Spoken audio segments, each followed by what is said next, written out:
ಅದಕ್ಕೆ ದುರ್ಯೋಧನ ಪ್ರತಿಕ್ರಿಯೆ ಯಾವ ರೀತಿ ಇರ್ತದೆ ಅಂತ ಎರಡು ಮಾತು ಹೇಳಿ ನಾನು ಮಾತು ಮುಗಿಸ್ತೇನೆ. ಗುರುದೇವ పితామహ తల్లిదండ్రులారా సభ్య మహాజనులారా నా క్షేమం కోరి పలికిన మీ అందరికీ నేను కృతజ్ఞుతుడను. రాయబారి గోకుల విహారి నువ్వు ఎంత తెలివితేటలతో ప్రసంగించినను నిన్ను నీ అంతరాత్మను అర్థం చేసుకున్నంత అజ్ఞానిని కాదు.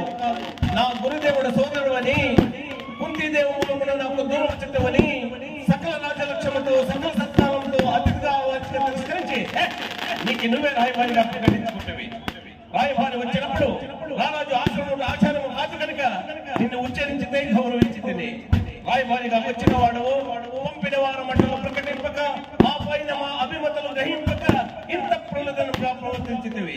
ఇప్పుడు నేను సందు వడంబడినట్లు దాయాదులకి పాలు పంచించినట్ల లేక నువ్వు వందిగా వండించిన వాళ్ళ బలప్రమాలకి బెదిరించినట్ల కృష్ణ దూత కుటుంబం నిర్వహింపక పాతకు కలగితివి. మాలో మాకి కల్పములు పెట్టితివి. మా మైత్రి బంధాన్ని తగ్గించితివి. ఐదూడిన పరమ దుర్మార్గుడు రారాజని లోకమునకు చేత నింపుతివి.